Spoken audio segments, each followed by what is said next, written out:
ఈరోజు వీడియో వచ్చేసి long hair గురించి అనమాట. చాలామందికి లాంగ్ హెయిర్ పెంచుకోవాలని ఉంటుంది, కానీ ఎలా మెయింటైన్ చేయాలని ఎవరికి తెలియదు. కాబట్టి నేను ఈ వీడియోలో ఒక 3 టిప్స్ చెప్తాను. ఫస్ట్ మన లాంగ్ హెయిర్ పెరగాలంటే మనం ఆయిల్ పెట్టినా పెట్టకపోయినా మన హెయిర్ని ఇలా వదిలేకుండా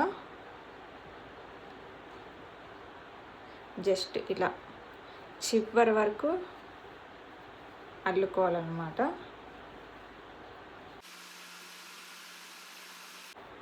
సో ఇలా చివరి వరకు అల్లేసుకొని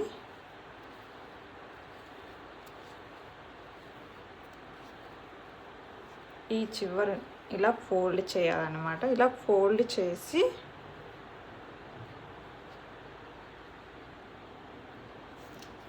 దీన్ని రబ్బర్ బ్యాండ్ పెట్టేయాలి. ఓకే, ఇలా చేయడం వల్ల మనకి జుట్టు అనేది పొడవుగా పెరుగుతుందన్నమాట. స్ప్లిట్స్ అనేవి రావు. సో మనం ఇలా ఫోల్డ్ చేయకుండా వదిలేస్తే స్ప్లిట్స్ వస్తాయి, మనకి హెయిర్ అనేది అంత లాంగ్గా పెరగదు. సో ఇలా పడుకునే ముందు ఇలా పెట్టేసుకొని పడుకోవాలి. మన హెయిర్ అనేది లాంగ్గా పెరుగుతుంది.